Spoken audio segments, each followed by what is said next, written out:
el camino aquí en la ciudad de Las Vegas, en Nevada. Gracias por acompañarnos en esta tarde. Saludamos también a aquellos que nos están siguiendo por el internet. Sean todos bienvenidos. Saludamos en especial las visitas que tenemos entre nosotros. Gracias por acompañarnos. Y sin más demora, les invito a que, puestos de pie, cantemos y alabemos a nuestro Dios. Vamos a pedir, hermano Mario, si puede tocar el piano, por favor.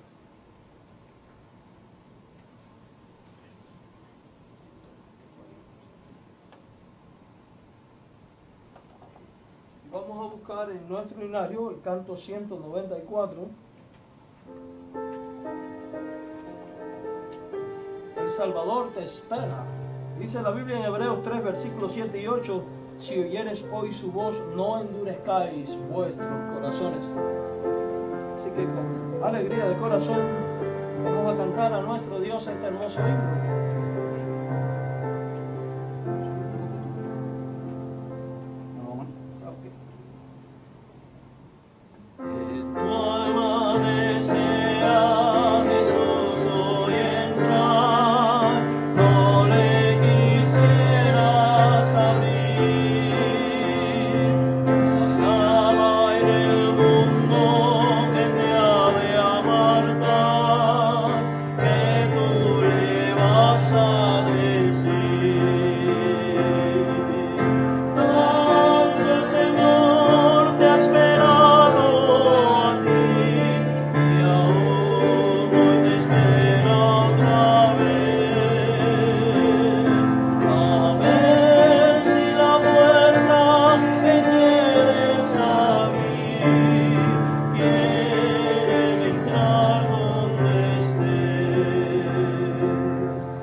Dedicando este servicio a Dios, le vamos a pedir al hermano Joel, uno de nuestros diáconos, si puede pasar al frente, por favor, y dirigirnos en oración.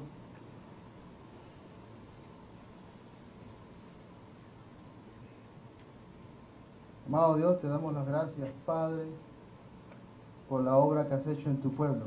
Gracias, Señor, por traernos aquí en unidad, con el fin de adorar tu nombre, con el fin, Señor, de escuchar tu palabra, con el fin, Padre, de que seas tú quien nos moldees cada día con la exhortación de tu palabra. Por eso te pedimos que tu Espíritu Santo, Señor, nos ayude a entenderla cada día mejor y que nos dé fuerzas, Padre, para poder poner tu palabra por obra.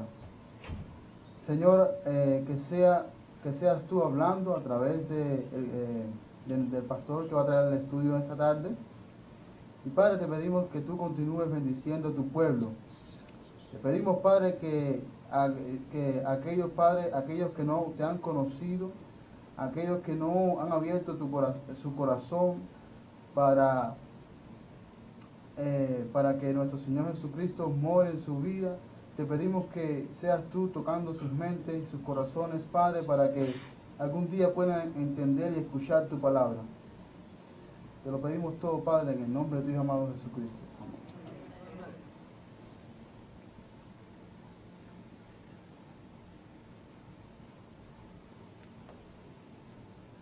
Bien, seguimos cantando y alabando a nuestro Dios. Y vamos a cantar el 196. A Jesucristo ven sin tardar. Dice el Evangelio de Juan en el capítulo número 14, el versículo 3. Donde yo estoy, vosotros también estaréis. Himno 196. 196. Cantamos. A Jesucristo ven sin tardar, entre nosotros hoy está, y te convida con dulce afán, tierno diciendo ven. Oh, cuán grata nuestra reunión, cuando haya, Señor, en tu mansión, contigo estemos en comunión, gozando eterno bien. Piensa que solo puede colmar tu triste pecho de gozo y paz, y porque arriba tu bienestar vuelve a decirte ven. Oh, cuán grata nuestra reunión, cuando haya, Señor, en tu mansión, contigo estemos en comunión, gozando eterno bien. Su voz escucha sin demorar, y grata acepta lo que hoy te da. Tal vez mañana no habrá lugar, no te detengas, ven. Y decimos, oh, cuán grata nuestra reunión, cuando haya, Señor, en tu mansión, contigo estemos en comunión, gozando eterno bien.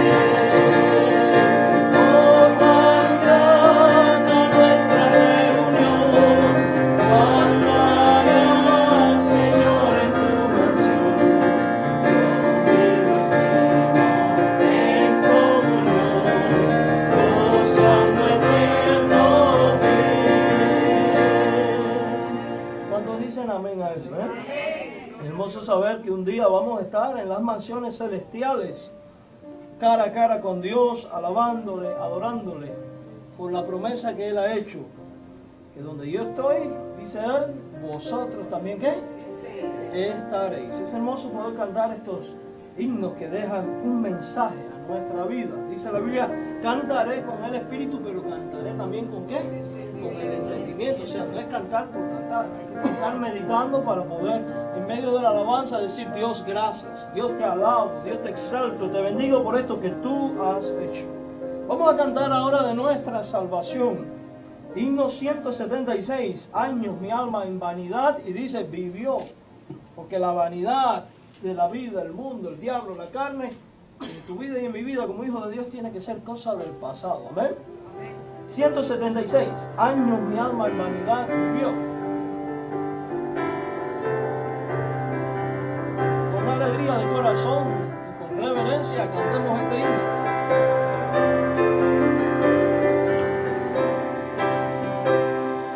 Años mi alma en vanidad vivió, ignorando a quien por mí sufrió. Oh, que en el Calvario sucumbió el Salvador. Mi alma y divina gracia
Gracias. En este mismo espíritu de adoración y siguiendo los preceptos que la Biblia nos enseña, cuando dice cada uno de como propuso en su corazón, no por tristeza ni por necesidad, traigamos delante de Dios nuestras ofrendas. Recordamos que ofrendar es un acto de adoración voluntario. Las visitas no se sientan comprometidas en ofrendar. Si quieren hacerlo, lo pueden hacer, pero no se sientan comprometidos, así que le vamos a pedir al hermano Omar Robles si él por favor puede pasar al frente y dirigirnos en oración para dedicar nuestras ofrendas a Dios.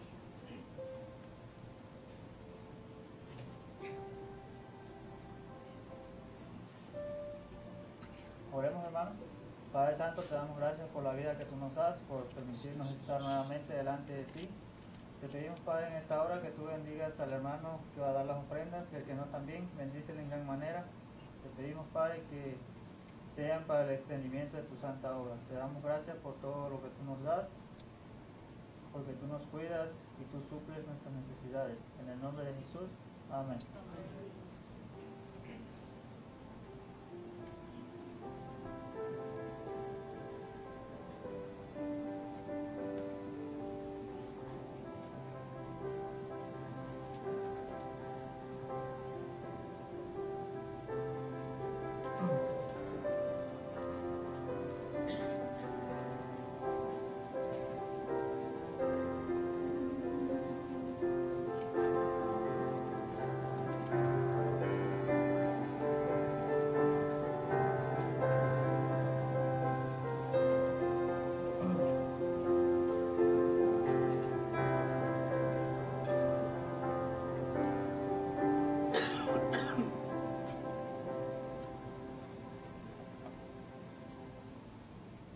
Bien, hermanos, antes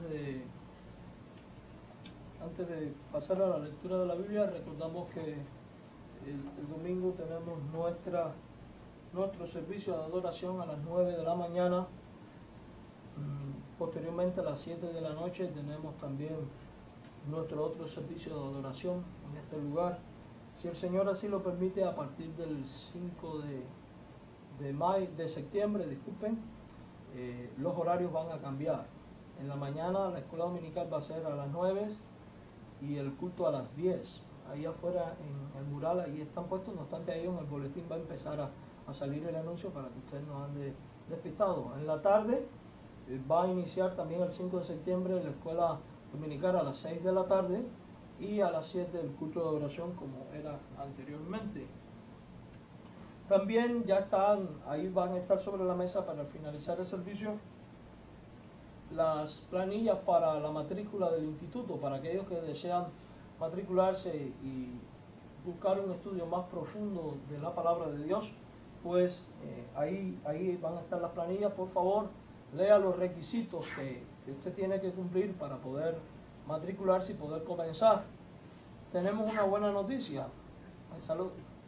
Habíamos pensado hacerlo solamente los viernes allá en la CREI, pero gracias al Señor hemos podido hacer algunos ajustes y primero Dios esperamos que el sábado en la tarde pues aquí tengamos el Instituto Bíblico para los que viven a este lado de la ciudad. Así que sábado en la noche también de 7 a 9 de la noche tenemos clases. Se van a empezar 2 materias, conociendo nuestra Biblia y síntesis del Antiguo Testamento 1. Vamos a estudiar específicamente solamente el libro de Génesis.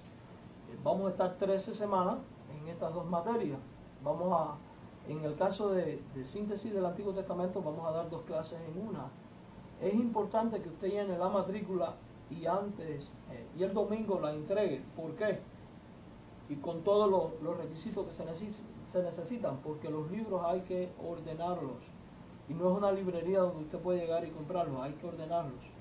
Y necesitamos que tener el número exacto de los libros que se necesitan para no gastar dinero por gusto. Así que ya usted sabe, si Dios le está llamando a prepararse para la obra, sea como pastor, como misionero, como maestro de escuela dominical, o sencillamente quiere aprender más de la palabra de Dios, no vamos a cerrar las puertas para nadie. Usted puede asistir. Los que son menores de 18 años pueden asistir como oyentes. No van a tener créditos, pero pueden asistir como oyentes y escuchar también. Así que ya sabe, esto va a estar empezando en el próximo mes de septiembre también. Necesitamos hacer la matrícula ahora para tener los libros con tiempo. Para aquellos que por alguna razón u otra no van a poder estar en clases, hay otra buena noticia, y es que las clases se van a transmitir por live stream, de tal manera que usted va a poder entrar allí al sitio de internet, y si usted no puede estar en clase, puede allí ver las clases. Sencillamente usted va a tener que completar los exámenes en su libro de texto y luego presentarlo para que los podamos revisar. Las clases están muy prácticas, muy sencillas, son bien profundas.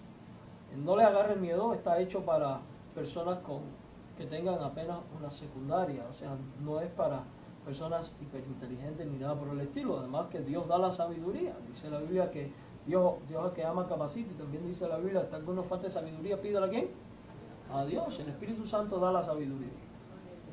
Cuando estábamos diseñando el instituto, bajo ningún concepto nos pasó por la mente poner requisitos de tener high school ni nada por el estilo, porque esto no es el mundo, esto es la obra de Dios. Amén.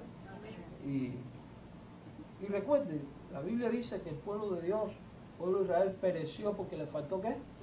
Conocimiento. ¿Qué es lo contrario? Si conocemos a Dios, si conocemos su palabra, vamos a permanecer, no a perecer. Amén. Así que ya sabe, estudia la Biblia, mi hermano, estudia la Biblia. Y hoy nos convoca el estudio de la Biblia, así que vamos a meterle mano a esto, Y les invito a que busquemos el libro de los Hechos, capítulo 2, versículo 41 al 47. Este es uno de los tantos textos que vamos a estar examinando en esta noche. Libro de los Hechos, capítulo 2, versículo del 41 al 47. Hechos capítulo 2, versículos 41 al 47. A los que nos están siguiendo por el internet y que no viven en nuestra ciudad, si ustedes quieren hacer el Instituto Bíblico, también lo pueden hacer. Sencillamente tienen que solicitar por correo electrónico la matrícula para nosotros enviarle la literatura, y usted por los videos puede participar y también ser parte de nuestro instituto. Esa es la ventaja de tener estos sistemas. Hechos capítulo 2, versículos 41 al 47, y diga amén cuando lo tenga. ¿A todos? Dice de esta manera entonces la palabra de nuestro Dios en Hechos capítulo 2, versículos 41 al 47. Y recuerden, mediten cada palabra, piensen en cada una de las palabras que Dios ha tenido bien revelar en su palabra, la Biblia, porque esto es palabra de Dios totalmente inspirada. Un punto, una coma, una i, Una palabra es importante y decisiva para establecer doctrina y para establecer fe y práctica. Dice la Biblia, así que los que recibieron su palabra, ¿qué pasó con ellos? Fueron bautizados. Y se añadieron aquel día como 3,000 personas. Y perseveraban en la doctrina de los apóstoles, en la comunión unos con otros, en el partimiento del pan y en las oraciones. Y sobrevino temor a toda persona, y muchas maravillas y señales eran hechas por los apóstoles. Todos los que habían creído estaban juntos y tenían en común todas las cosas. Y vendían sus propiedades y sus bienes y los repartían a todos según la necesidad de cada uno. Y perseverando unánimes cada día en el templo y partiendo el pan en las casas, comían juntos con alegría y sencillez de corazón, alabando a Dios y teniendo favor con todo el pueblo. Y el Señor añadía cada día a la iglesia los que habían de ser salvos. Oramos. Señor nuestro Dios, estamos agradecidos a ti por tu palabra, la Biblia. Suplicamos en este momento la asistencia de tu Santo Espíritu para que podamos discernirla. Ilumínanos con tu Espíritu Santo, Señor. Prepara nuestros corazones para recibir este mensaje y poder atesorarlo en nuestras vidas. Por Jesucristo te imploramos todas estas cosas, reconociendo que si tú no abres nuestros ojos no vamos a poder entender nada. Reconociendo que solo tú eres nuestro verdadero Maestro y guía hacia toda la verdad. Por eso nos acogemos a tu dirección, rogando todo esto en el nombre de Jesucristo, tu amado Hijo. Amén. Bien, como usted conoce, estamos desarrollando una serie que lleva por título Los distintivos o principios de nosotros los cristianos bautistas. Decíamos que aunque nosotros tenemos muchas doctrinas en común con otras denominaciones, estas doctrinas que hemos venido estudiando en las últimas semanas son doctrinas que son propias, son características, son únicas en algunas de ellas de nosotros los cristianos que desde hace 4 siglos atrás los protestantes y los católicos empezaron en tono de burla a llamarnos rebautizadores o bautistas, y el nombre se fue quedando y bueno, pues se quedó. Vamos a hacer un breve repaso de esas doctrinas distintivas que son propias de nosotros los cristianos bíblicos. La primera de ellas, ¿quién la recuerda? No se la sabe, lo voy a expulsar de aquí. La primera, no, principios nuevos. ¿Cuál es? Importante. La Biblia es la base y la autoridad bíblica en materia de fe, práctica y conducta de los cristianos. O sea, la Biblia es la única autoridad en materia de fe, práctica y conducta. No reconocemos otra cosa que no sea la palabra de Dios como base para establecer doctrina.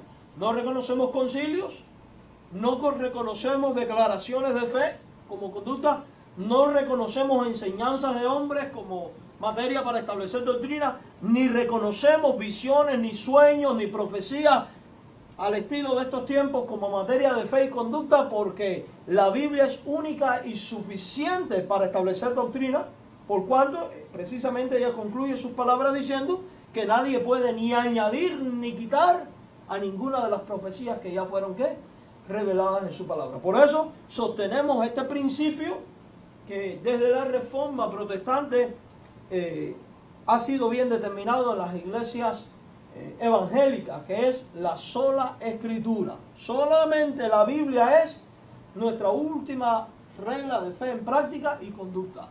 Por tanto, yo la debo de estudiar, la debo de leer, la debo de meditar y la debo de poner por práctica.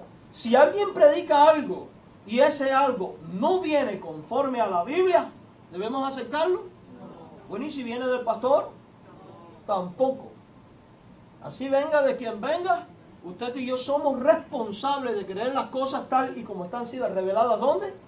En la palabra de Dios. Recordemos que los creyentes de Berea, dice la Biblia, que eran más nobles que los de Tesalónica, porque escuchaban el mensaje y examinaban por las Escrituras a ver si las cosas eran tal y como se estaban diciendo. Entonces, La Biblia es nuestra única regla de fe, práctica y conducta. Por eso, aunque probablemente expongamos nuestra declaración de fe, no le damos a una declaración de fe autoridad. Nuestra autoridad es ¿qué? La palabra de Dios. La palabra de Dios. Tiene que ser esto, pues es la revelación más fiable, como estudiamos en el pasado. También estuvimos hablando de ¿qué? Otra doctrina distintiva de nosotros, propia de nosotros. La autonomía de la ¿qué? De la iglesia local. La autonomía de la iglesia local. Estuvimos estudiando que la iglesia es autónoma, independiente, que no hay mayor autoridad sobre la iglesia que esta reunida en su asamblea bajo la dirección ¿de quién? Del Espíritu Santo. Y que la iglesia no tiene derecho para establecer leyes, sino que la iglesia es un organismo ejecutivo, no legislativo. O sea, ella existe para obedecer lo que está ¿dónde? En la palabra de Dios, la Biblia. No existe para establecer normas y conductas o estilos de vida que no vienen en nada en la palabra de Dios, sino que ella está para obedecer la palabra. Por ejemplo, si alguien se para en la congregación y propone, yo propongo que en esta iglesia se haga esto, aquello y lo otro, y esas cosas no vienen acorde de la Escritura, la iglesia, aunque es autónoma, no tiene derecho para ejecutar algo que sea contrario a la palabra de Dios. Entonces, no reconocemos como autoridad ni a concilios, ni a denominaciones, ni a convenciones, ni a compañerismo, ni fraternidades, ni superintendencias, ni presbiterios, ni apostolados, ni ninguna otra cosa. Creemos que la iglesia es un organismo fundado por Cristo, que en toda la palabra de Dios siempre fue autónoma, interdependiente. Recuerden que estudiamos que el hecho de que sea autónoma no significa que no colabore con otras iglesias hermanas. No, podemos colaborar con otras iglesias hermanas. La única diferencia es que nosotros no tenemos derecho a irnos a meter en los asuntos de otra iglesia, de la misma manera que otra iglesia no tiene derecho de venir a meterse en nuestros asuntos. Esto tampoco quiere decir que si en un determinado momento no necesitamos dirección o consejo de otro, no lo pidamos. No, si hay un conflicto, hay una crisis, la iglesia no sabe cómo enfrentarla, la iglesia por voluntad propia puede invitar a varios pastores para que vengan y examinen la situación y puedan dar un consejo a la luz de la Biblia. Eso es bíblico. Pasó allí cuando los judaizantes y vinieron a Jerusalén, se reunió la gente. Conocemos el texto, lo estuvimos estudiando. Pero la palabra final siempre la tiene ¿quién? La iglesia local. Por eso creemos que la iglesia es congregacional y democrática. ¿Son los pastores cabezas de la iglesia? No. ¿La cabeza de la iglesia quién es? Jesucristo. ¿Quién es el pastor en la iglesia? Es uno más de entre sus semejantes. ¿Cuál es la diferencia? Que Dios le ha dado el don para la enseñanza y es la persona elegida por Dios, manifestada su elección a través de la iglesia para que éste ejecute su ministerio de enseñanza. Pero el pastor, eso no le da autoridad al pastor sobre la iglesia en lo absoluto. El pastor no tiene ese tipo de autoridad. La función del pastor es enseñar, es predicar, es corregir, es orar, es presidir, es supervisar, episcopos. Pero la palabra final en todo siempre lo tiene ¿quién? La asamblea. ¿Quién elige a los pastores? La asamblea de la iglesia. La iglesia es quien dice, este es el que quiero que sea mi pastor. Y la iglesia también es el que dice, bye bye, aquí no puede continuar. Evidentemente todo esto siempre siguiendo un orden bíblico. Reconocimiento de su conversión, reconocimiento de su llamamiento y una separación u ordenación para este ministerio. Es la iglesia en su autonomía quien decide quiénes son sus líderes y quiénes la dirigen. Los miembros en su autonomía tienen voz y voto y tienen deberes y tienen ¿qué cosa? Derechos. El otro principio distintivo de nosotros, disculpen, por eso no reconocemos ni a obispos, ni a papas, ni a presbíteros, ni a denominación alguna. Mire, a veces la gente habla de la denominación bautista. Permítame enseñarles algo. No se puede hablar de una denominación bautista. Es imposible hablar de eso porque como cada iglesia bautista es autónoma, es independiente la una de la otra, algunas difieren en sus prácticas. Por eso hay que hablar de iglesias bautistas. Hay algunas iglesias que se llaman bautistas y no se parecen nada a nosotros, ni nosotros a ellos. ni queremos parecernos tampoco. Amén. Yo prefiero llamarme iglesia bíblica, una iglesia cristiana. Ese es el otro doctrina distintiva. ¿Cuál fue la otra que estudiamos? Hay otras dos más que hemos estudiado. ¿Cuál? ¿Solamente qué?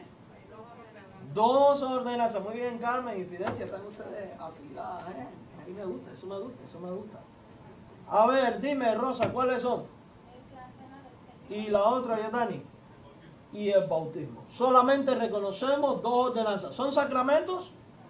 No, son actos conmemorativos o simbólicos. Son el bautismo, que ¿qué significa? Que el que ha creído en Jesucristo ha muerto y ha resucitado a una nueva vida. ¿Salva el bautismo? No salva, es simbólico. Significa que mi vida está siendo sepultada y resucitada. Aclaro, no es la resurrección de los muertos, se está hablando en un término espiritual. ¿Cómo es el bautismo? Por inmersión. ¿Por qué? Porque la Biblia lo dice.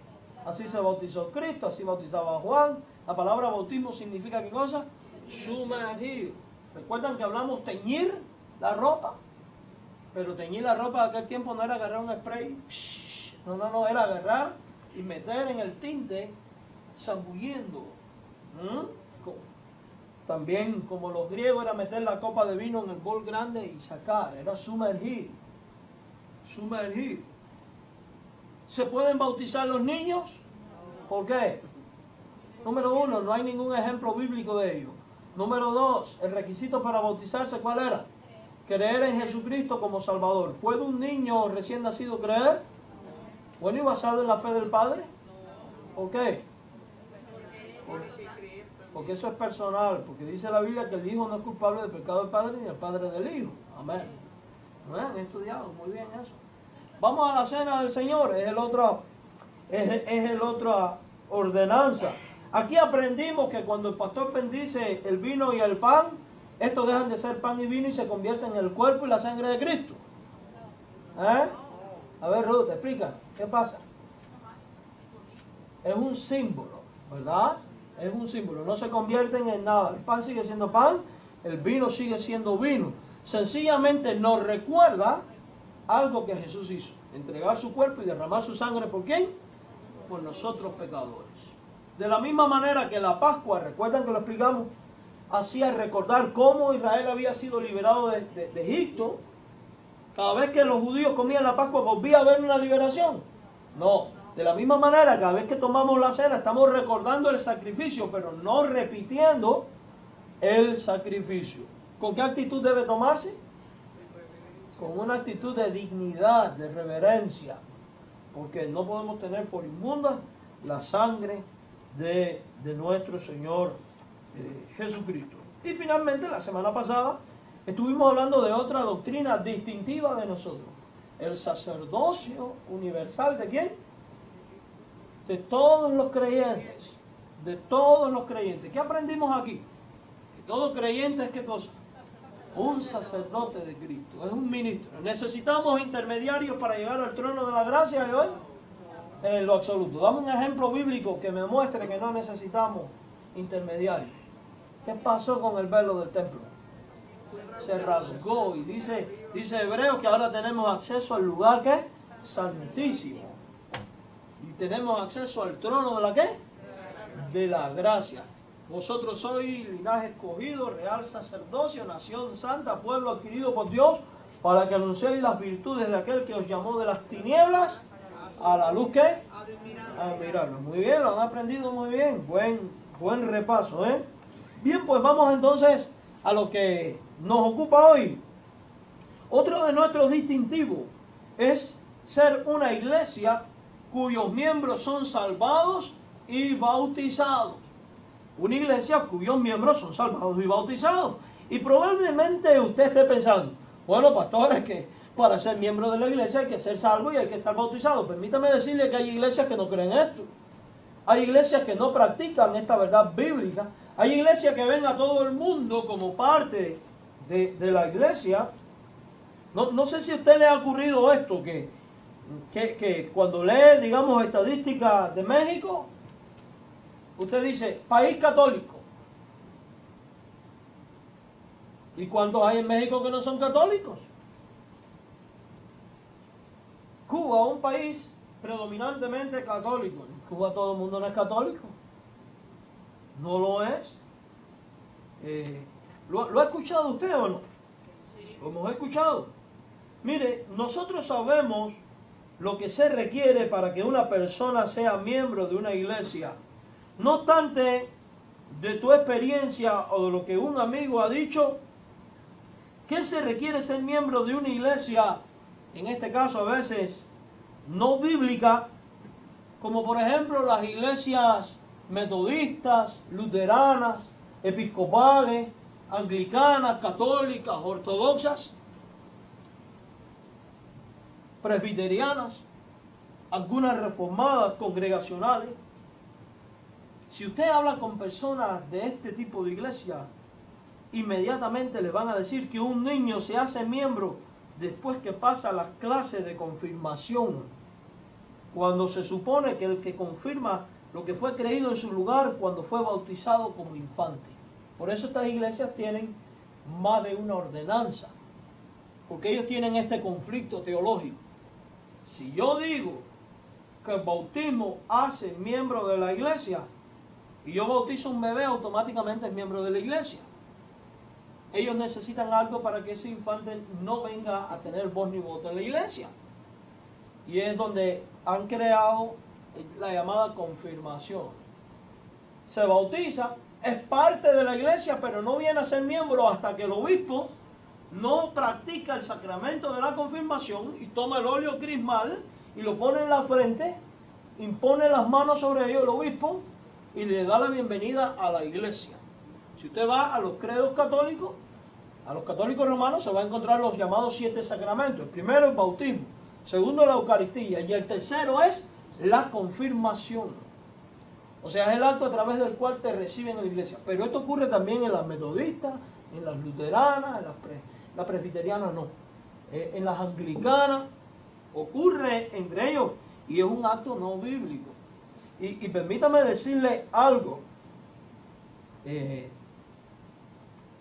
Hacen todo un rito que no aparece en la Biblia. Cuando hacen la confirmación, primero hacen un exorcismo e imponen el llamado óleo crismal sobre la frente del individuo. Y el sacerdote unge haciendo cruces.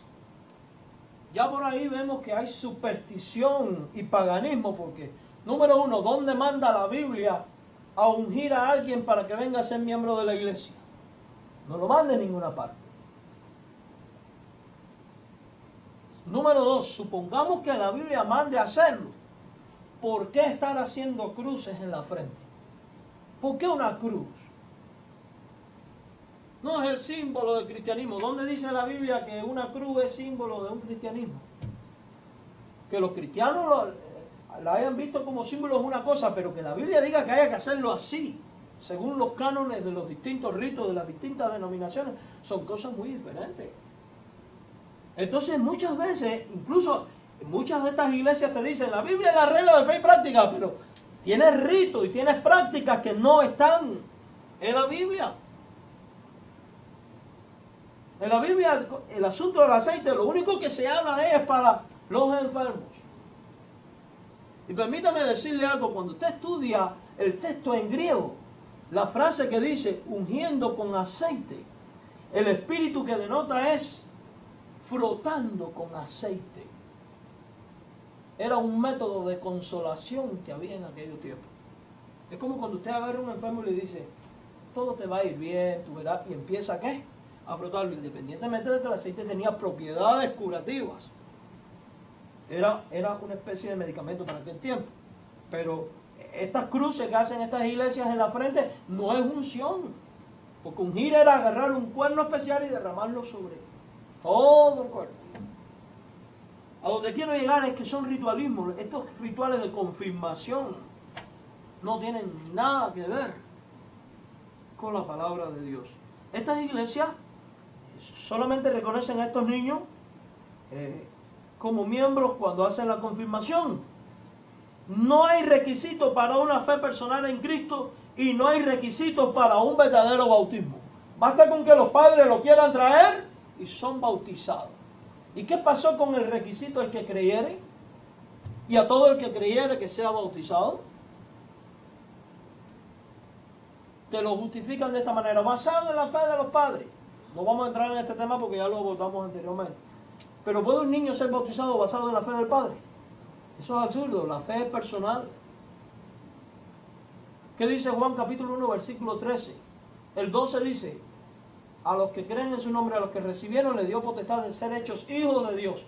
Y de los hijos de Dios, el versículo 13 que dice: estos, los hijos de Dios, no son engendrados ni de carne ni de sangre. O sea, no es porque tus padres fueron, ni de voluntad humana, no es porque tus padres hayan querido, sino de voluntad de ¿quién?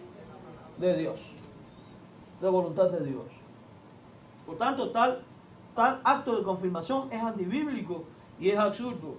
La única confirmación que nosotros vemos en la Biblia es cuando Pablo da instrucciones, vete por las iglesias confirmándolos en la fe. La manera de confirmar a un creyente con la fe, ¿sabe cómo es? Con la palabra de Dios, no por un rito, que según ellos dicen es un medio de gracia. Cuidado, eso no está en la Biblia. Un adulto puede hacerse miembro de estas iglesias simplemente indicando el deseo de hacerlo. De nuevo, no hay requisito para una fe personal en Cristo o un verdadero bautismo. Hoy veremos en la Escritura que lo que Dios requiere para que una persona se haga miembro de una iglesia es que esta persona sea en primer lugar salvo. O sea, para ser miembro de la iglesia hay que ser salvo. Y en segundo lugar, tiene que ser bautizado. Son dos requisitos indispensables. Primero, ser salvo, ser convertido. Y segundo, ser ¿qué? Salvo. Vamos entonces, vamos a ver las indicaciones bíblicas de una iglesia cuyos miembros son salvados y bautizados y la importancia de ser miembro de una iglesia. En esta primera sección de nuestro estudio se exploran dos pensamientos. Primero, solo gente salvada y bautizada pueden unirse a la iglesia local. Solamente gente salva y bautizada pueden unirse a la iglesia local.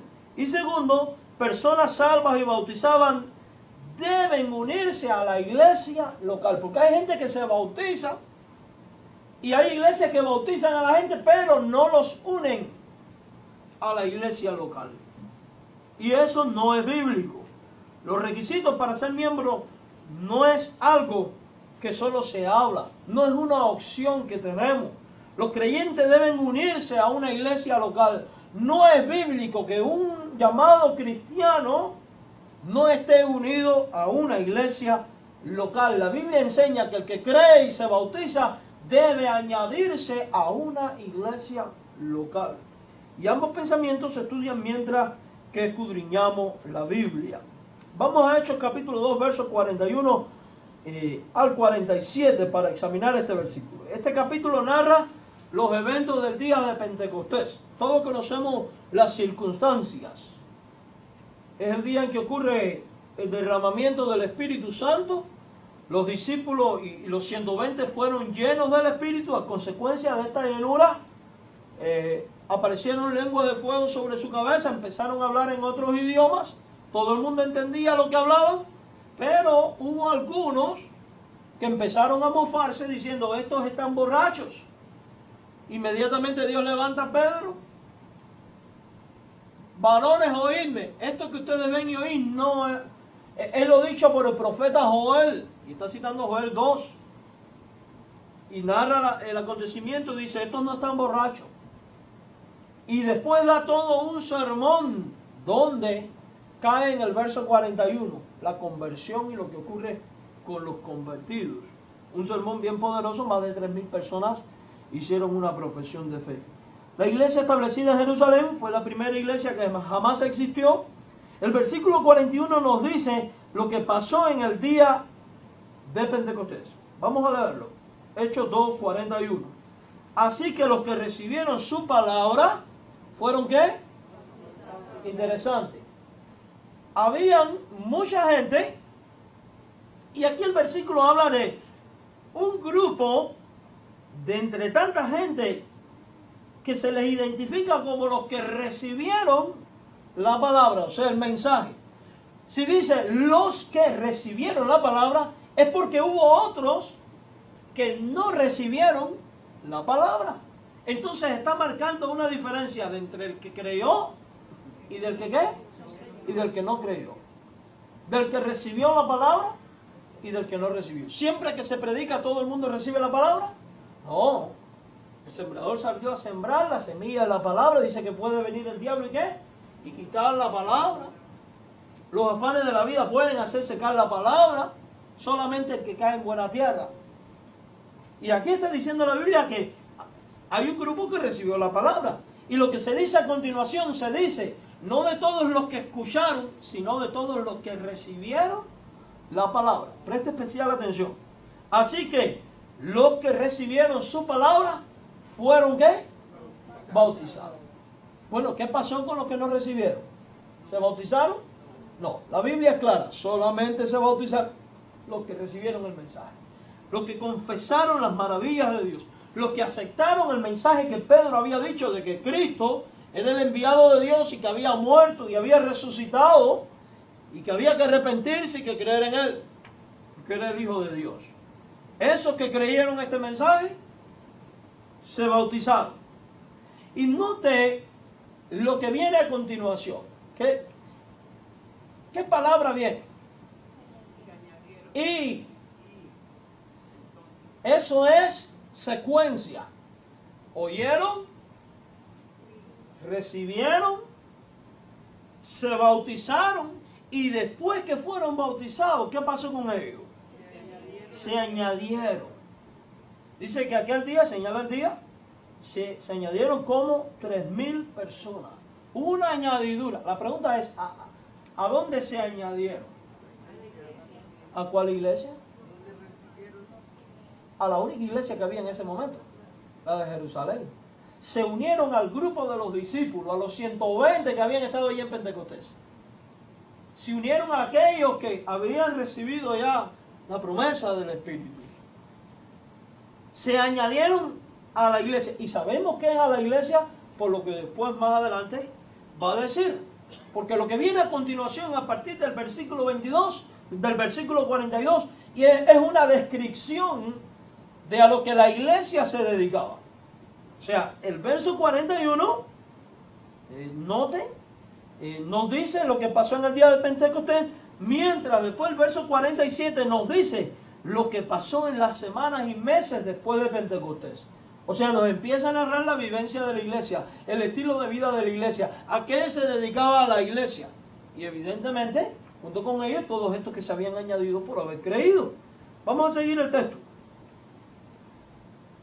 Se añadieron aquel día como 3,000 personas y perseveraban en la doctrina de los apóstoles. La pregunta es, ¿quiénes perseveraban? Los que ya estaban y los añadidos. Entonces estamos viendo que creyentes bautizados se hacían miembros de la iglesia. No dice y siguieron su camino. No, se añadieron. Vinieron a ser parte de. Entonces, un creyente bíblico es aquel que tras creer en Jesucristo se hace bautizar y se une ¿a dónde? A la iglesia. A la iglesia. Y después dice el versículo, perseveraban en la doctrina, en la comunión unos con otros, en el partimiento del pan y en las oraciones. ¿Se dan cuenta ustedes de esto? Que el miembro se hace partícipe de las actividades y ministerios de la iglesia. O sea que está involucrado en la iglesia. No lleva una fe personal y particular a su manera, a su estilo, como él quiere, aislado del resto de la cristiandad. Porque dice perseveraban, plural. ¿Quiénes? Los 3,000 y los que ya estaban. ¿En qué perseveraban? La doctrina, el partimiento del pan, etcétera, etcétera, etcétera. ¿Se da cuenta que hay una vida en comunidad? Hay un sentido de pertenencia. Me uní a esta iglesia, soy de aquí. Un creyente que cree, valga la redundancia, que se bautiza, se une a la iglesia para vivir junto con sus hermanos la fe. Por eso la Biblia en Hebreos señala algunos que ya tenían por costumbre, ¿qué cosa? No congregarse. Y es censurable esta actitud, porque un creyente debe ¿qué? Congregarse, debe congregarse. Y después sigue diciendo, sobrevino temor a toda persona, muchas maravillas y señales eran hechas por los apóstoles, todos los que habían creído estaban ¿cómo? Ah, interesante. ¿Quiénes eran estos que habían creído? Los 3.000, los que estaban y probablemente otros que después se añadieron. Y dice que estaban ¿cómo? Juntos. Pero nuevamente el verso 44 explica quiénes eran los que estaban juntos. Los que habían creído. Entonces, ¿a quiénes aceptaban solamente los creyentes como miembros, como parte de la familia de la iglesia, como parte de la familia de Dios? A los que habían creído. Y evidentemente por el contexto que se habían bautizado y se habían ¿qué? Añadido. Cuando una persona me dice, yo creo en Dios, pero no me quiero bautizar, yo dudo de su conversión. Porque quien ha entendido el plan de Dios va a querer dar testimonio de que ha muerto a su vida vieja y va a querer ser parte del cuerpo de Cristo. Y se hace bautizar lo antes posible. Verso 45. Vendían, y note cómo todo esto está en plural. Vendían, ¿quiénes? Toda esta gente, sus propiedades y sus bienes, y los repartían a todos según la necesidad de cada uno. Y vuelve el 46, perseveraban unánimes cada día en el templo, partiendo el pan en las casas, juntos, con alegría de sencillez y de corazón. Y llegamos al 47, alabando a Dios, teniendo favor con todo el pueblo. Y sabemos que se añadían a la iglesia, porque a continuación dice la Biblia, y el Señor añadía cada día, fíjese, la misma frase de ahorita, ahora aquí, a la iglesia, los que habían de ser salvos. ¿A dónde se añadían los salvos? A la iglesia. ¿Puede haber un creyente verdadero diciendo no pertenezco a ninguna iglesia? Si la iglesia es un organismo particular y local, quiere decir que un creyente tiene que estar afiliado a una iglesia en específica. Y digo esto porque en nuestros tiempos se vive mucho esto de que pertenezco al cuerpo universal de Cristo. Mira, el cuerpo universal de Cristo no es visible. No existe una iglesia universal. Existe la familia de Dios. La llamada iglesia universal no es una iglesia militante. Y Dios quiere creyentes militantes que se involucran en un ministerio. Por tanto, esos creyentes deben estar unidos a iglesias locales. ¿Dónde deben servir? En su iglesia local, aquí. Si usted decide estar en aquella otra iglesia, allá.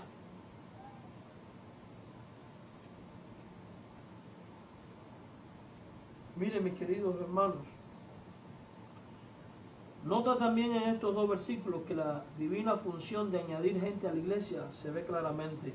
Y aunque los creyentes escogen unirse a la iglesia, es realmente el Señor quien los añade, como lo dice el verso 47. El Señor añadía cada día a la iglesia los que habían de ser salvos. ¿Quién añade? El Señor.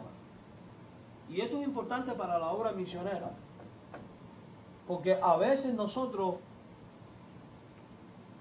nos desesperamos buscando el crecimiento numérico de la iglesia. La iglesia no crece en número, la iglesia no crece en número. El pastor no debe servir. Eso es porque el hermano tal no sé qué. O es porque hay pecados ocultos. Y no nos damos cuenta que el crecimiento de una iglesia en particular no depende de los esfuerzos humanos, sino de la gracia y la soberanía de Dios, que es quien añade.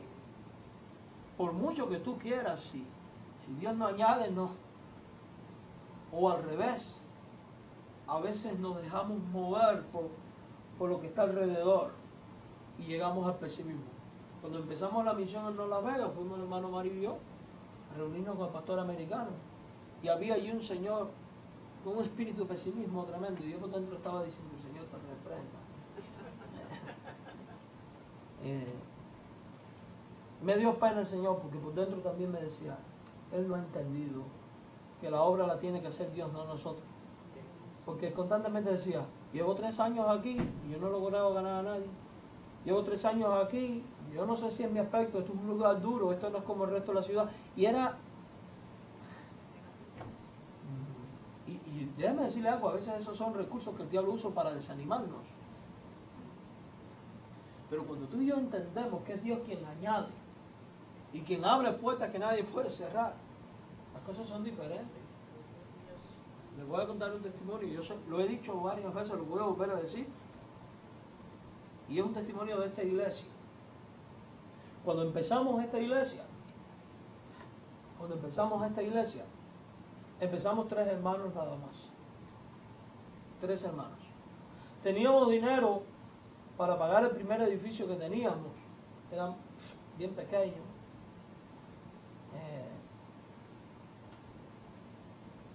Empezamos 3. Pagábamos $800 al mes. 3 personas para pagar 800.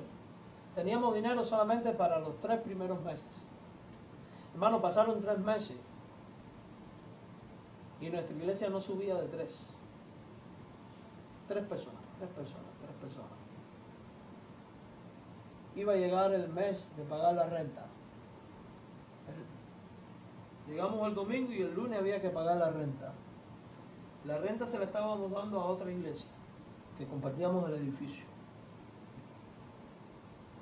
Y llega un hermano, el hermano que atendía la tesorería, y me dice: pastor, esta misión fue un fracaso, esto no, deberíamos cerrar, no hay dinero para pagar la renta. Eso fue en el culto por la mañana.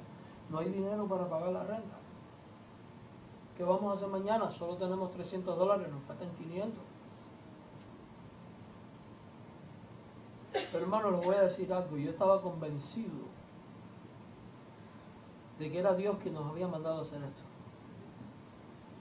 Estaba convencido de ello. Le dije al hermano: ¿sabes qué? Tú no te preocupes. Vamos a dar nuestro culto. Y le voy a decir algo. Nosotros con 3 personas dábamos el culto como si estuviera el culto lleno, con todos los pelos y señales de un culto de adoración y con toda la disciplina requerida. De los 3, si uno se me movía mucho, decía: ¿qué pasó? No, hay que tener disciplina y orden, aunque seamos 3. No, de veras. Esta es mi mamá, que era fundadora de la iglesia, y sabe lo que estoy diciendo, me puede desmentir. Con todo el rigor, como si fuera una iglesia, su boletín, su PowerPoint para cantar. Ahora somos más grandes, no tenemos PowerPoint. Con un órgano que nos habían regalado. Cuando usted lo tocaba parecía un gato que le habían pisado el rabo. Aquello sonaba. Y yo decía: Dios santo. Con razón decían algunos burlándose de nosotros que la iglesia de nosotros parecía el conde de Drácula con la música.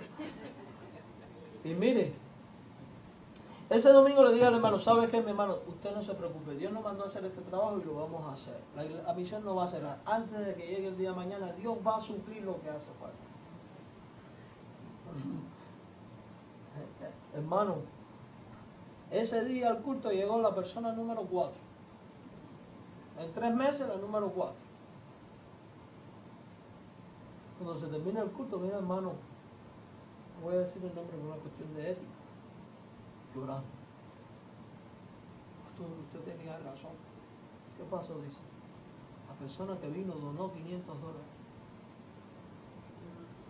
Pero ¿saben qué es lo más chistoso? Que así una semana antes, una hermana de la otra iglesia que está aquí, no voy a decir el nombre, es la Rosa, se me acercó y me dijo: pastor, no se me hace justo que ustedes, siendo 3, paguen $800. Y ella recuerda lo que le dije. Le dije: hermana, nosotros podemos. ¿Te acuerdas, Rosa? ¿Te acuerdas de esa conversación? Le dije: nosotros podemos. ¿Y saben por qué se lo dije? Porque ciertamente podíamos, porque tenemos un Dios que es todopoderoso. Pagamos nuestros $800. Yo creo que aquello fue la prueba de Dios para ver si estábamos.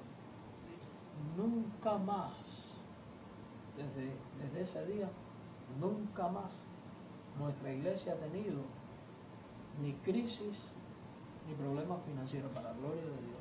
Y ustedes me conocen, aquí yo nunca he predicado ni de diezmo, ni de ofrenda, ni de nada de eso. Aquí cada quien ofrenda como Dios pone en su corazón. Nunca más, mis hermanos. Y a donde yo quiero llegar a este punto que como iglesia hemos de vivir por fe y andar por fe si estamos convencidos de hacer aquello que Dios nos ha mandado a hacer. Porque Dios cuida de lo suyo, pero prueba a los suyos para ver si son fieles. Entonces, mis queridos hermanos, ciertamente vemos que hay que creer, hay que bautizarse y hay que ¿qué? Añadirse. Vamos a 1 Corintios 1, versículo del 1 al 16. 1 Corintios capítulo 1, versículo del 1 al 16. Todos nosotros conocemos este pasaje. Pablo, llamado a ser apóstol de Jesucristo por la voluntad de Dios, y el hermano Sóstenes, buen nombre, a la iglesia de Dios que está en Corintio, a los santificados en Cristo Jesús. Escucha esto, a la iglesia de Dios que está en Corintio. Está hablando de una iglesia local, de una iglesia en un lugar determinado. ¿Cuál? Corintio. ¿Y cómo llama a la iglesia de Corintio? A los santificados en Cristo Jesús. ¿Cómo llama a la iglesia? A los santificados. O sea, a los que ya fueron ¿qué? Santificados. ¿De quién está haciendo mención? Solamente de salvos. ¿Porque un inconverso ha sido santificado? No. Porque la santificación viene cuando el Espíritu Santo es puesto en su vida. ¿Y cuándo es puesto el Espíritu Santo en la vida de un ser humano? Dice Filipenses 1:13. Habiendo oído el Evangelio de vuestra salvación y habiendo creído, fuiste sellado con el Espíritu ¿de qué? De la promesa. Dios pone el Espíritu Santo en el creyente cuando éste se convierte. El creyente se vuelve automáticamente templo del Espíritu. Por tanto, los santificados solamente son ¿quiénes? Los convertidos, los salvos. Por tanto, estamos identificando aquí lo que veníamos diciendo, que la iglesia la componen solamente ¿quiénes? Los salvos. ¿Quiénes eran los únicos que se bautizaban? Los salvos.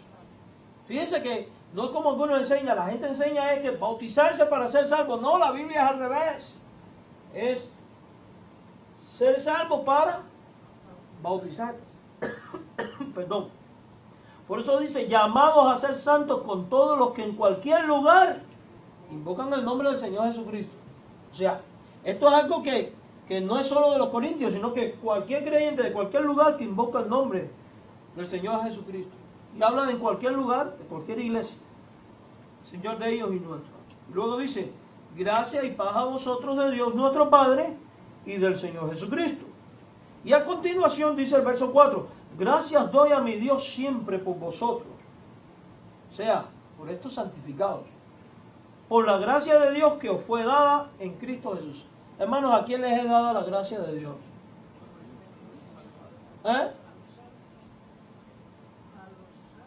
El que ha sido salvado. ¿Quién es el que se hace partícipe de la gracia de Dios? El que cree que Jesucristo es el Señor y el Salvador y le recibe como tal. Por tanto, ya de hecho estamos hablando de gente salva, no de gente inconversa. Y dice, la gracia de Dios os fue dada en Cristo Jesús. Porque en todas las cosas, y escuchen esto, fuisteis enriquecidos en Él en toda palabra y en toda ciencia, así como el testimonio acerca de Cristo ha sido confirmado en vosotros. ¿Se puede decir esto de un incrédulo? En lo absoluto. Está hablando de los dones del Espíritu que habían recibido los corintios. ¿Quién reparte los dones? El Espíritu. ¿A consecuencia de qué viene? De la morada del Espíritu en la persona. ¿Quiénes son los únicos que tienen el Espíritu de Dios? Los que han creído en quién? En Jesucristo.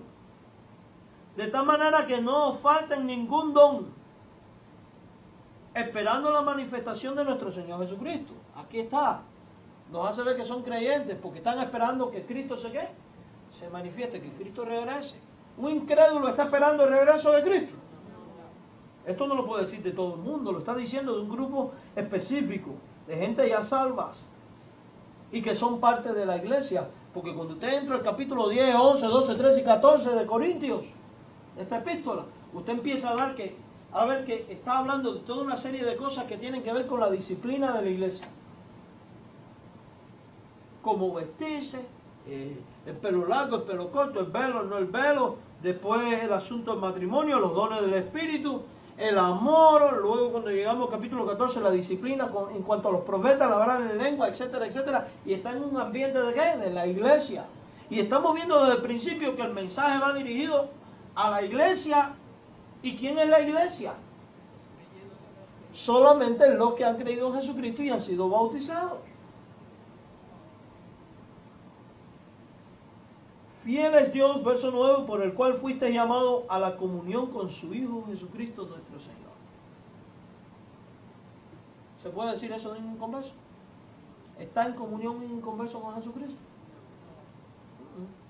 ¿Cuándo entra en comunión? Cuando es adoptado como hijo de Dios.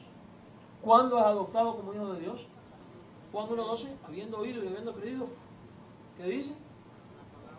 Recibiste la potestad para ser hechos hijos de Dios. Por eso dice, os ruego pues hermanos por el nombre de nuestro Señor Jesucristo, que habléis todos una misma cosa. ¿Dónde? En la iglesia. Que no haya entre vosotros divisiones. ¿Dónde? En la iglesia. Sino que estéis perfectamente unidos en una misma mente y un mismo parecer. Porque he sido informado acerca de vosotros, hermanos míos, por lo de Cloé, que hay entre vosotros contienda. Quiere decir que cada uno de vosotros dice, y va a nombrar una serie de predicadores. Yo soy de Pablo, yo soy de Apolo, yo de Cefa, o sea que están tomando partido. ¿Acaso está dividido Cristo? ¿Fue crucificado Pablo por vosotros? Verso 14, pues gracias a Dios de que ni a ninguno de vosotros he bautizado. Fíjese, está censurando a creyentes que ya habían sido ¿qué? Entonces son salvos y ¿qué? Y bautizados. ¿Quiénes pueden componer a la iglesia? Los que han sido salvos y bautizados. Vamos a 1 Tesalonicenses. Perdón, 1 Timoteo 5 del 1 al 16. 1 Timoteo 5 del 1 al 16.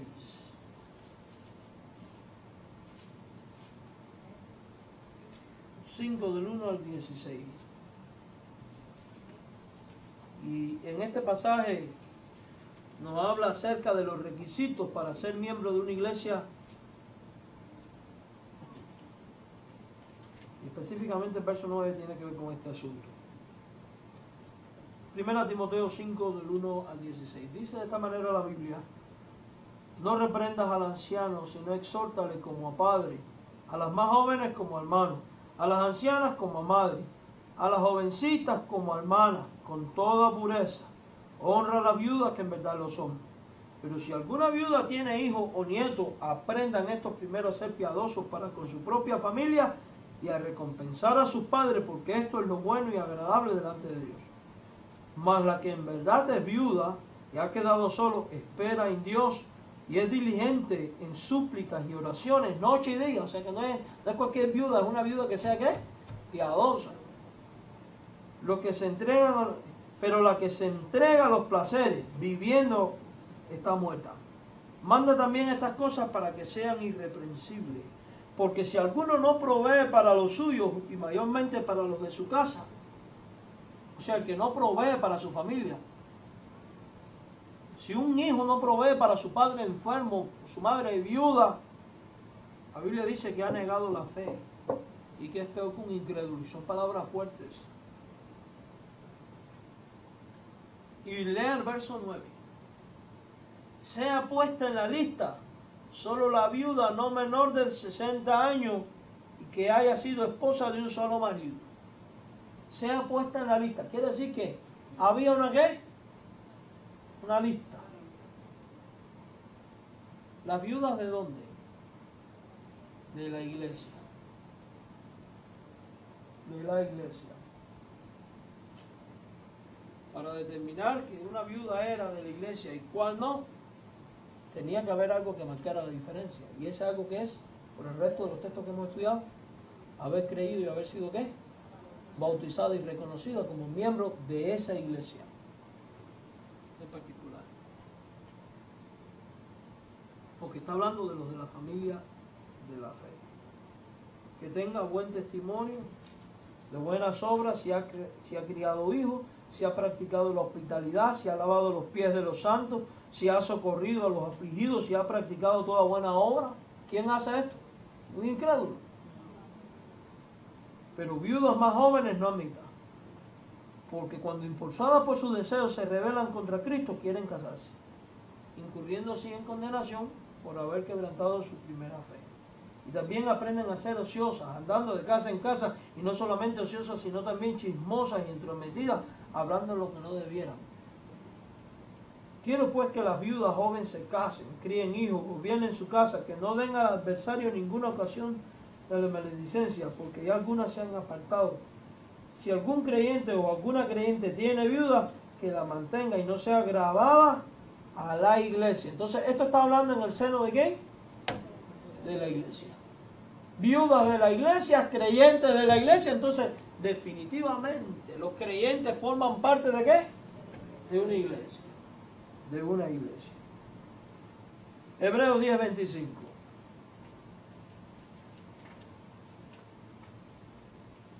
Un texto bien conocido. Dice así: no dejando de congregarnos. ¿Congregarnos dónde? En el culto cristiano, ¿verdad? La asamblea, la iglesia. Como algunos tienen por costumbre, sino exhortándonos, y tanto más cuando veis que aquel día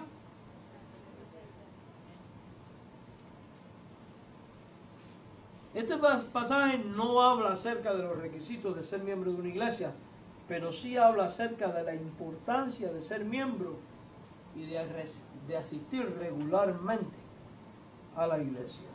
La instrucción de este texto es no dejando de reunirnos.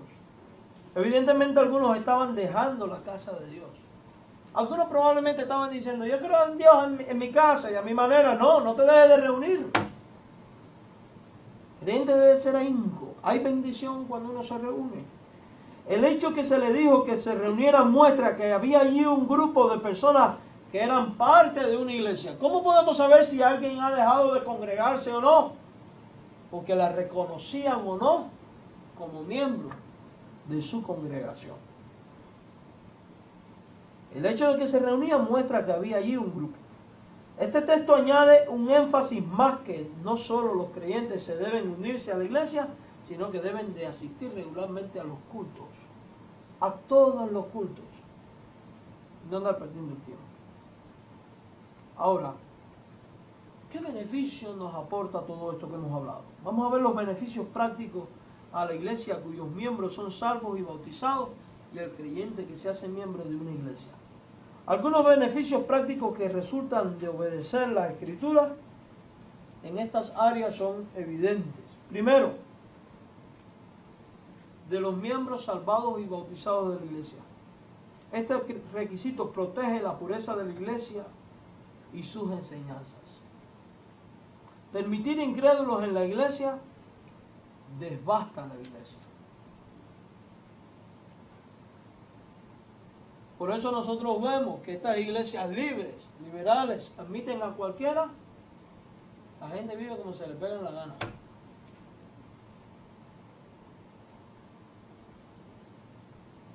¿Alguna vez ha visto usted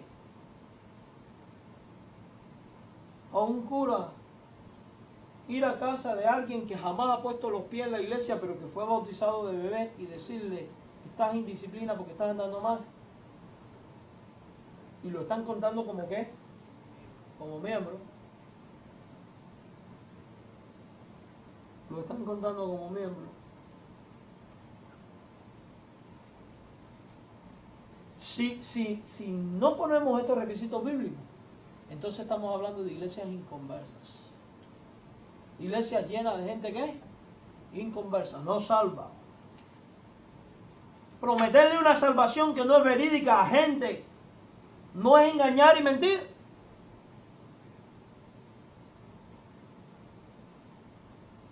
Conozco mucha gente que fueron bautizadas y no creen en Dios.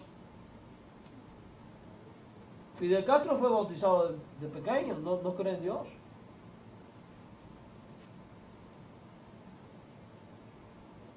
¿Y qué dice la Biblia? El que no cree en el Hijo de Dios ya ha sido condenado. Bueno, ahí hay contradicción con el credo católico, porque dice que cuando te bautizan te quita el pecado original y por tanto eres automáticamente salvo. Y la Biblia dice que el que no cree ya ha sido condenado. Tienen problemas los pobres. Mis queridos hermanos, cuando todos los miembros creen las mismas cosas, hay menos posibilidad de división. Tercero, este requisito estimula a los creyentes a obedecer la Escritura y ser bautizados. Si una iglesia simplemente sugiere el bautismo, pero no lo requiere, algunos creyentes no serían bautizados jamás. Requiriendo esto, los anima a obedecer la Escritura. Aquellos que obedecen en el área del bautismo pueden seguir obedeciendo en otras áreas. En el servicio de la iglesia, en el ministerio de Dios. Segundo, de ser miembro de la iglesia. Unirse a la iglesia tiene muchos beneficios prácticos para el creyente. Primero, se sentirá más parte de la iglesia y de su gente. Si no se une, se sentirá al margen de la iglesia y nunca realmente parte de ella. Segundo, tendrá mayor compromiso con la iglesia porque será su iglesia y no solo la iglesia. Y de igual manera la gente de la iglesia tendrá un mayor compromiso con él, ya que él es uno de ellos. Tercero, podrá ministrar más efectivamente. Admitimos que puede ministrar por sí solo, pero cuando se une a la fuerza de otros creyentes puede ministrar de una manera mayor. Cuarto, tendrá una familia para ayudarlo en tiempos de necesidad. Quinto, crecerá más por la adoración regular, instrucción, conformidad, disciplina y amonestación de la iglesia. Si no es miembro de la iglesia, ¿cómo lo amonestamos? ¿Cómo lo disciplinamos? La iglesia no existe para disciplinar, sí existe para disciplinar. La Biblia habla de señalar al que anda desordenadamente. Ese es el gran problema de este país.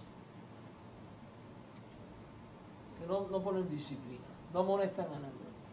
Y la gente, no me juzgues, tú no me puedes juzgar, cuidado, espérate. A los de afuera los juzga Dios, dice el 1 Corintios, pero a los de adentro los juzgan vosotros. En términos disciplinarios, hablando. Aplicación de la lección. Principio general. Solamente las personas salvadas y bautizadas se deben permitir unirse a la iglesia y en verdad deben unirse. Vamos a ver varias aplicaciones y concluimos. Yo debo de ser bautizado y unirme a la iglesia. 2. Podría comenzar a dar o dar más a mi iglesia. Y cuando digo comenzar a dar, no me estoy refiriendo a las ofrendas y a los diezmos solamente. Me estoy refiriendo a la puesta en práctica de tus dones y talentos para la obra de Dios, como sacerdote de Dios. 3. Yo podría orar más por mi iglesia. 4. Yo podría asistir a los servicios de la iglesia más regularmente y tener voz y voto y parte en sus asuntos y participar de la cena. 5. Yo podría dejar de hablar negativamente acerca de mi iglesia. 6. Yo podría ayudar en algún ministerio de la iglesia. 7. Yo podría ayudar en los quehaceres de la iglesia. Mire,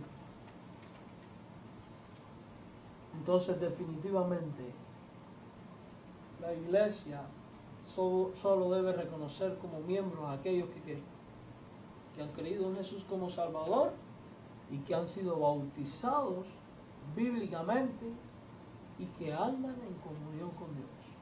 Cuando un miembro se desordena, la iglesia tiene el deber de llamarle al arrepentimiento, amonestarle.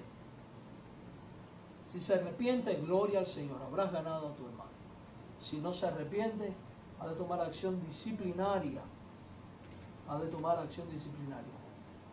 Ha de tomar acción disciplinaria. Si aún no hace caso de las acciones disciplinarias, con dolor la iglesia debe incluso llegar a prohibir la comunión de ese hermano. Eso es duro. Pero siempre con un espíritu de buscar la restauración y la aceptación cuando el individuo en cuestión se arrepiente. Entonces, ¿podemos hablar de que la iglesia la compone cualquier ser humano? solamente los salvos. Y los salvos que se han bautizado para unirse a ella.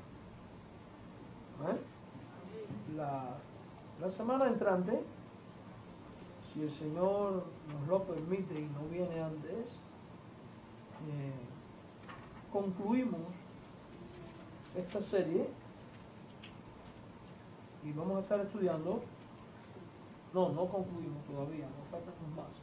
Vamos a estar hablando sobre la libertad de conciencia. Cómo cada creyente tiene libertad de conciencia. Un tema muy interesante, porque todas las persecuciones que han habido en el cristianismo, y los maltratos, y las muertes, por parte de católicos, de los protestantes, se debió a no respetar la libertad de conciencia. Así que, ya saben, vamos a orar y de esta manera quedamos despedidos. Oramos. Gracias, Señor, por la bendición de poder estar en tu casa y estudiar tu palabra, la Biblia. Gracias porque tu consejo revelado en ella es eficaz. Permítenos ser una iglesia que en todas las cosas se acoge a tu voluntad y a tu designio. Una iglesia que vive en santidad como tú esperas de ella. Una iglesia cuyos miembros son el resultado de personas que han creído en Jesucristo y han sido bautizadas para añadirse y hacer las cosas tal como tú las ordenas. Yo te ruego por aquellos que aún no han tomado estas decisiones en su vida, que tú les bendigas, que tú les acompañes y les abras el entendimiento para que decidan creer y aceptarte como Salvador, pero también bautizarse para ser parte de tu cuerpo, la Iglesia de Cristo. En Jesús rogamos estas cosas, Señor, rogando tu bendición también para aquellos que nos están siguiendo por el internet. Que tu gracia y bendición sea con nosotros, Señor. En Jesucristo. Amén. Señor les bendiga.